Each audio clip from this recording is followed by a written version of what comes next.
বিধানসভার দিকে নজর আমাদের রাখতে হচ্ছে, কারণ বিধানসভায় আবারও একবার উঠল কেন্দ্রীয় বঞ্চনা প্রসঙ্গ।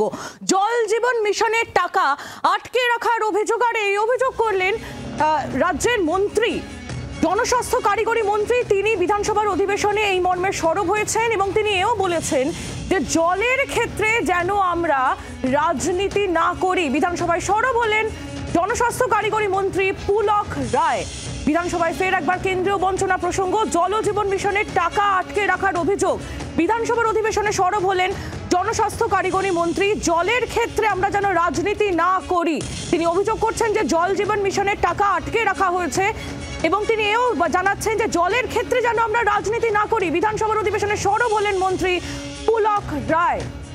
বিধানসভায় ফের একবার কেন্দ্রীয় বঞ্চনা প্রসঙ্গ, এবার জল জীবন মিশনের টাকা আটকে রাখার অভিযোগ করলেন মন্ত্রী। শ্রেয়সী গঙ্গোপাধ্যায় আমাদের প্রতিনিধি জানাবেন বিস্তারিত। শ্রেয়সী, কি অভিযোগ মন্ত্রীর, কি বললেন তিনি আজ? দেখো, এক্ষেত্রে মন্ত্রী পুলক রায় তিনি আজকে রীতিমতো তথ্য পরিসংখ্যান দিয়ে বললেন বিধানসভা কক্ষে যে জল জীবন মিশনের জন্য যে প্রাপ্য টাকা ছিল কেন্দ্রের কাছ থেকে, সেই টাকা কিন্তু এখনো পর্যন্ত পুরোটা দেওয়া হয়নি রাজ্যকে। এবং সেক্ষেত্রে তিনি বলছেন যে তিনি আবেদন করেন বিরোধী দলের পক্ষ আছে যে এক্ষেত্রে দলমত খুলে সকলে যেন একসঙ্গে এই বিষয়টা নিয়ে কেন্দ্রের কাছে যায়। এবং সেক্ষেত্রে তার আরো একটা বক্তব্য ছিল যে এক্ষেত্রে এই যে জল জীবনের টাকাটা যেন আটকে না দেওয়া হয়, অর্থাৎ আটকানোর দাবি জানিয়ে কেউ যেন কিছু কেন্দ্রকে না দেন, তেমনটাও কিন্তু তিনি বলেন বিরোধী দলের কাছে। তিনি বলেন জলই হচ্ছে জীবন এবং সেক্ষেত্রে রাজ্যের যা বরাদ্দ টাকা ছিল, অর্থাৎ রাজ্যের যতটা টাকা দেওয়া ছিল রাজ্য কিন্তু সেই টাকা ইতিমধ্যে দিয়েছে।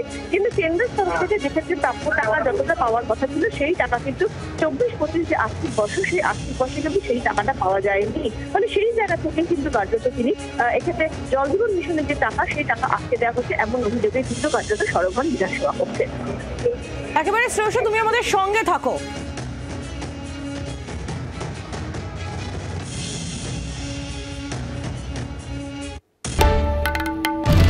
বাংলার আওয়াজ, বাঙালির আবেগ, জি 24 ঘন্টা।